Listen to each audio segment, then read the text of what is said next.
Hey, this is Garrett Wagner of Team Maelstrom with the Searching Safari game. I thought I'd record the game so that professors could see what we've done. I thought I'd start out here with the main menu. Also, as a note, you may not hear any audio because I'm using Screencast-O-Matic, so there could 100% be an issue with the audio playing, so we're not going to play the audio because it won't let me.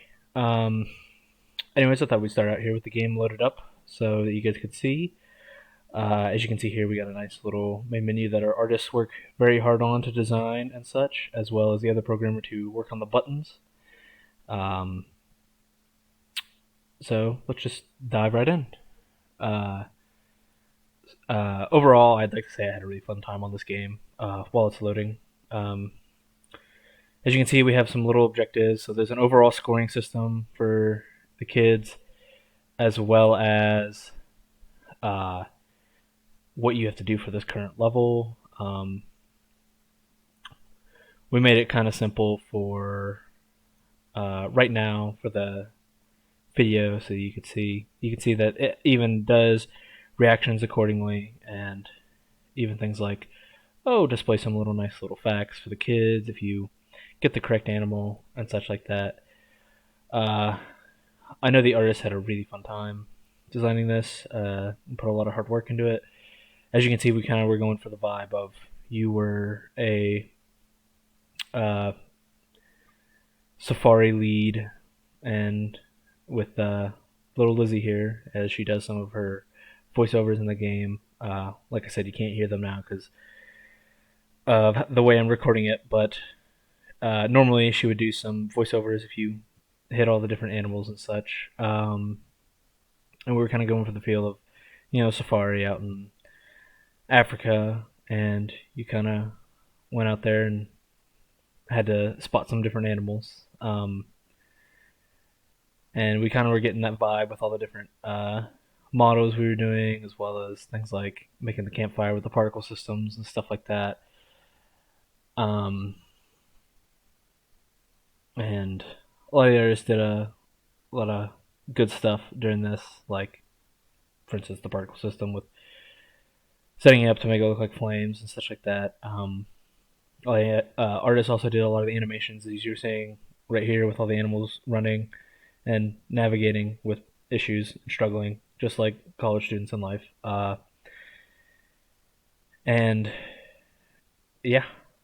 Uh, so, might as well do what the first level asks and throw some food to the creatures that desire them when they come back around because of how they're doing that. But yeah, we'll feed some animals here and we'll move on to the next level. Oh, some nice information. Did you know giraffes only need to drink once every few days? Oh, didn't know that. But yeah, there's some good stuff. So feed a couple more animals, and yeah, we even programmed a state machine for each of the animals so that they can eat and they'll jump up and swivel around to signify that you fed them the correct food.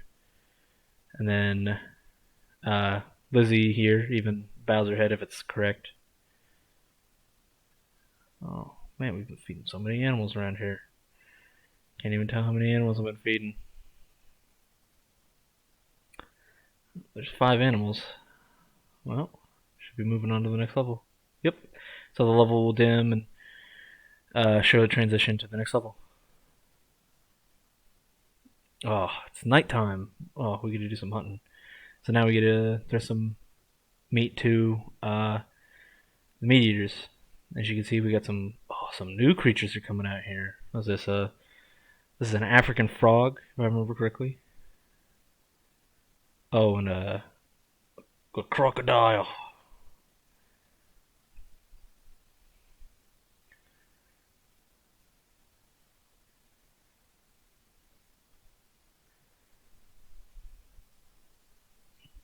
And there's some different animations as such.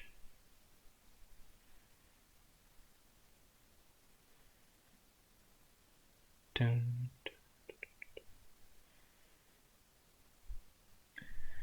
But yeah, as you can see, there's some nice cool stuff that was useful for camping. Oh, and I fed that animal wrong.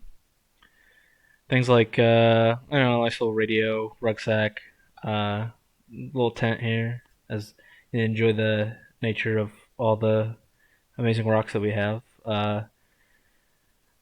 And of course, we get to see that our travelers here have also come in by way of Jeep, um, the most durable method of transportation.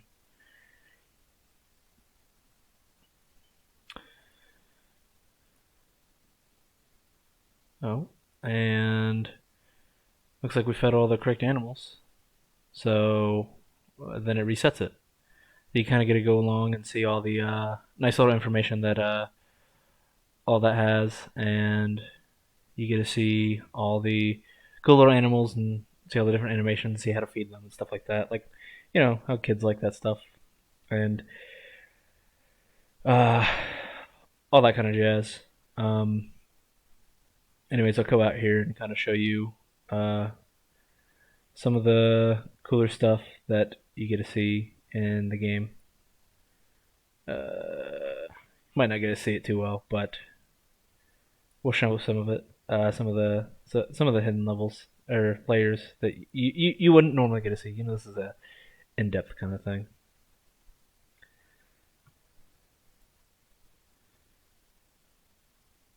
There we go. So just zoom out here. So as you can see, this is the first level that you got to go through and see all the cool stuff. There's a lot of nice set dressing that we had from Chris. He really did a great job with all this and setting it up perfectly so that you could really uh, set the level for all the animals to make it look like you are spotting them as they're coming by and living their day-to-day lives. Of course, we can see our nice little campsite here and all that we have, as well as our little jeep there. And yeah, it's really well done. I really liked seeing this as it was coming together.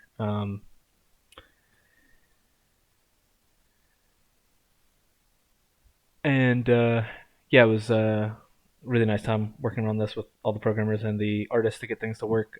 Things like the animations and such like that with the state machine, as well as working to make sure all the models had were correctly set and were able to match together correctly in the world. I know Chris had a real big issue with that he ran into, but he was able to work through it and get it all solved. Uh, and of course, getting things like the animations to work up with the navigation, stuff like that. It was a real fun time. Uh, and yeah, that's a lot of what we did.